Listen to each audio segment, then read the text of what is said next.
നമുക്കറിയാം, നമ്മൾ ഇങ്ങനെ നോട്ടിഫിക്കേഷൻ ഇങ്ങനെ സ്ക്രോൾ ചെയ്ത് താഴോട്ടാക്കുന്ന സമയത്ത് നമുക്ക് ഒരുപാട് നോട്ടിഫിക്കേഷൻ ഇവിടെ കാണാൻ സാധിക്കും.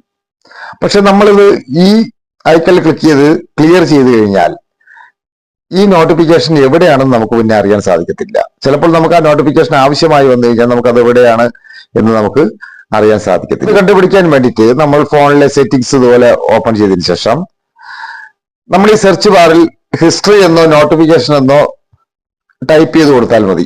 ഞാനിപ്പോൾ ഹിസ്റ്ററി എന്ന് ഇവിടെ ടൈപ്പ് ചെയ്യാൻ പോവുകയാണ്. അപ്പോൾ നമുക്കിവിടെ കാണാൻ സാധിക്കും നോട്ടിഫിക്കേഷൻസ് ആൻഡ് സ്റ്റാറ്റസ് ബാർ എന്ന് പറഞ്ഞൊരു ഓപ്ഷൻ കാണാൻ സാധിക്കും. നമ്മൾ അതൊന്ന് ക്ലിക്ക് ചെയ്യുക. എല്ലാ ഫോണിലും, ഏകദേശമുള്ള ഫോണിലെല്ലാം ഇതേ രീതിയിൽ തന്നെയാണ് കാണുന്നത്. നമുക്കിവിടെ ഡിസ്പ്ലേ ആയിട്ടും നോട്ടിഫിക്കേഷനുമായിട്ട് ബന്ധപ്പെട്ട കുറച്ച് ഓപ്ഷൻ ഇവിടെ കാണാൻ സാധിക്കും. ഇവിടെ താഴെ നോട്ടിഫിക്കേഷൻ ഹിസ്റ്ററി എന്ന് നമുക്കിവിടെ കാണാൻ സാധിക്കും.